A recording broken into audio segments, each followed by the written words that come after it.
Allô, allô, c'est Bérangère pour la chaîne Bébé Scrap et Booking. Aujourd'hui, je veux vous montrer ce que je me suis acheté en bouquinerie. Donc, du coup, je me suis acheté des bouquins sur Vinted. Un en vide-grenier et 3 neufs. Donc, je vous montre ça. Tout d'abord, vous savez que je continue ma série Agatha Raisin. Donc, du coup, il me fallait le numéro 13 et le numéro 14. Et puis, il y avait une dame qui vendait les deux. Donc, c'était parfait. Sauf qu'elle les vendait, je crois, 6,50. Donc, ça faisait 13 euros. Bon, en sachant que 1, c'est 14,90 € aujourd'hui. Et donc, bon, j'ai jamais fait ça, mais là, je me suis dit, bah, pourquoi pas demander si elle veut pas me les baisser. Et du coup, je les ai eus à 10 € les deux. Donc, c'est top. Ils sont neufs, franchement, ils sont nickel, les deux. Donc, voilà. Donc, j'ai celui du mois d'août et celui du mois de septembre. Alors, du coup, là, je suis en train de tourner cette vidéo avant de partir en congé parce que je vais revenir le dimanche juste avant mettre ma vidéo. Donc du coup, ça va être, je vais pas pouvoir faire de vidéo. Donc c'est pour ça que je me presse de vous montrer un petit peu ce que je me suis pris. Et puis comme je pars en congé, enfin je pars en vacances à l'étranger, je ne m'achèterai pas de livres. Donc du coup, ça va vraiment être les derniers que je me suis pris. Donc ça sera donc Chantage au presbytère et Gare aux fantômes. Mais en tout cas, le numéro 13, je ne vais pas l'emmener en vacances, donc du coup, je le lirai. C'est le prochain que je lirai quand j'arriverai en fait à la maison. Voilà, donc ça, c'est fait. Ensuite, je me suis acheté au vide-grenier celui-ci, d'Emma Green. Alors, c'est pareil, il est nickel, il est tout neuf. Corps impatients, donc aux addictives poches, en sachant que celui-ci, c'est une série. Alors, moi, j'aime bien Emma Green, donc du coup, je me suis dit, bah, je vais me le prendre. Et du coup, je vais vous montrer ça parce que j'étais un petit peu curieuse. Je ne savais pas qu'Emma Green faisait des séries, enfin des sagas en fait. Et du coup, celui-ci, c'est le premier d'une saga. Donc du coup, bah, ça tombe bien. Comme ça, je m'achèterai le 2 et le 3. Et en fait, celui-ci, c'est Corps, cœurs et âmes. Donc corps impatients, c'est le 1. Cœur insoumis, le 2. Et âme indocile, le 3. Donc du coup, ça tombe très bien. J'ai le numéro 1, donc du coup je vais pouvoir le lire. Donc la dame me l'a fait à 1,50 € je crois. Donc je me le suis pris. Je vais vous lire le pitch. Entre eux c'est interdit et ça n'en sera que meilleur. Donc ça c'est vraiment Emma Green, c'est souvent de la romance, hein. Donc après un début de vie chaotique consacré à sa mère alcoolique, ses 3 petits frères livrés à eux-mêmes et ses jobs sous-payés, Thelma a décidé d'échapper au destin médiocre qui l'attend et de s'occuper d'elle, enfin. À 21 ans, elle décroche une bourse pour entrer à la prestigieuse université de Columbia, New York. Les mecs, pas envie. Les loisirs, pas le temps. Les amis, tout juste divertissants. Thelma sait qu'elle tient son unique chance de s'en sortir, et rien ne pourra l'empêcher d'y arriver. Mais sur le chemin de la réussite, elle va très vite croiser Finn McNeil, le plus célèbre et le plus sexy des profs de littérature, dont les best-sellers s'arrachent par millions. Thelma se fait alors une promesse, ne jamais intégrer le cercle des étudiantes transies d'amour qui gravitent autour du professeur McLove. Bon, entre cet interdit et ça n'en sera que meilleur, je pense que vous avez compris comment ça va finir. Mais j'aime bien, moi, ce genre de livre. Ça me détend. On réfléchit pas. Si, on réfléchit, mais c'est beaucoup moins... Voilà, c'est beaucoup plus léger comme lecture, beaucoup plus... C'est simple, en fait, à lire. Et ça, moi, j'aime bien de temps en temps. Quand on lit un ou deux trucs qui nous prend la tête ou compliqué, l'histoire, tout ça, il y a des fois des choses qu'il faut bien lire sans bruit. Moi, je sais que des fois, je peux lire des choses avec la télé. Si mon conjoint regarde la télé, ça ne va pas me gêner parce que ça va être des choses que je vais tout de suite imprégner. Par contre, il y a certains livres, il va me falloir du calme pour que j'imprègne en fait le bouquin. Celui-ci, je pense pas. Donc voilà mon troisième livre que je me suis acheté.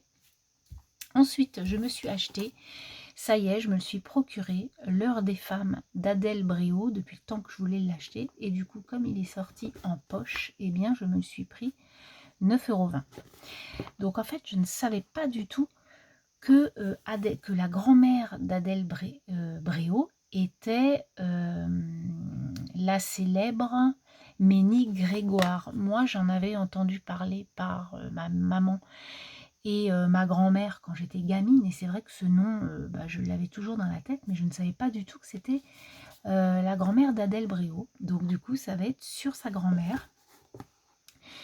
Et je vais vous lire le pitch. Paris, 1967. Ménie est recrutée par la radio RTL. Son rôle, faire parler les auditrices. En quelques semaines, c'est la déferlante. Les femmes de la France entière se confient à la dame de cœur.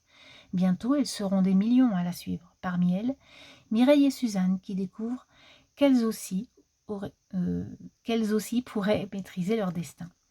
La vie de Ménie, partagée entre le tourbillon de mai 68 et les tourments qu'on lui livre, en est totalement bouleversée. 50 ans plus tard, Esther, une documentariste qui peine à reconstruire, replonge dans ces années pas si lointaines. Avec ce roman porté par la figure de Ménie Grégoire, sa grand-mère, Adèle Bréau explore les avancées, paradoxes et régressions de la condition féminine en unissant les destinées de femmes qui, malgré leurs différences, se tendent la main. Et Marion Ruggieri dit, avec ce livre, on redécouvre celle qui fut la première à libérer la parole à l'antenne, qu'elle en soit remerciée. Et là, on nous met vibrant de fougue et de sensibilité, et c'est donc François Lestabel de Paris Match qui nous dit ça. Donc ça va être très bien, ça va être voilà, sur les femmes, sur le féminisme, hein, puisque c'était une femme au tempérament apparemment bien tranché et qui savait ce qu'elle voulait. Donc voilà, je voulais en savoir plus sur cette femme. Ensuite, je me suis pris Ainsi gèlent les bulles de savon de Marie Vareille. Donc j'ai déjà lu 2 livres de Marie Vareille. Le premier que je m'étais acheté l'année dernière, Désenchantée. J'ai adoré ce livre, vraiment, vraiment, vraiment. Et j'ai lu aussi Le syndrome spaghetti qui m'a foutu un coup aussi. Donc je me dis, Ainsi gèlent les bulles de savon, on continue dans les livres de Marie Vareille. Et donc je vais vous lire le pitch. Certains choix nous définissent à tout jamais, celui-ci en fait partie. À partir d'aujourd'hui, je peux bien écrire le 9e symphonie, sauver le monde d'une 3e guerre mondiale ou inventer le vaccin contre le sida. On ne retiendra de moi que cet acte innommable. Puisses-tu un jour me pardonner ? De Paris au volcan ensoleillé d'Indonésie, en passant par un petit campus américain à la frontière canadienne, de vibrants portraits de femmes au destin entrecroisé se dessinent. Quels secrets les unit ? Quelle est leur véritable histoire ? De sa plume délicate et addictive, Marie Vareille nous offre une merveilleuse histoire d'amour, d'espoir et de résilience. Un beau cheminement, sensible et lumineux, émaillé de suspense. Maxi dit ça. Donc voilà, il a eu le prix des lectrices Charleston, donc je pense que ça va être une petite pépite encore, son bouquin. J'espère qu'au mois d'octobre, j'aurai la chance, comme l'année dernière, de pouvoir voir Marie Vareille. Je l'ai vue, donc je lui avais acheté Désenchantée sur son stand. Et là, si elle est là, donc j'aurai la liste très prochainement, je pense. Ils vont nous donner la liste des auteurs qui vont être là. Et du coup, si elle est là, j'emmènerai mes 2 livres pour qu'elle me les dédicace. Et puis, j'en reprendrai un autre, bien sûr. Voilà.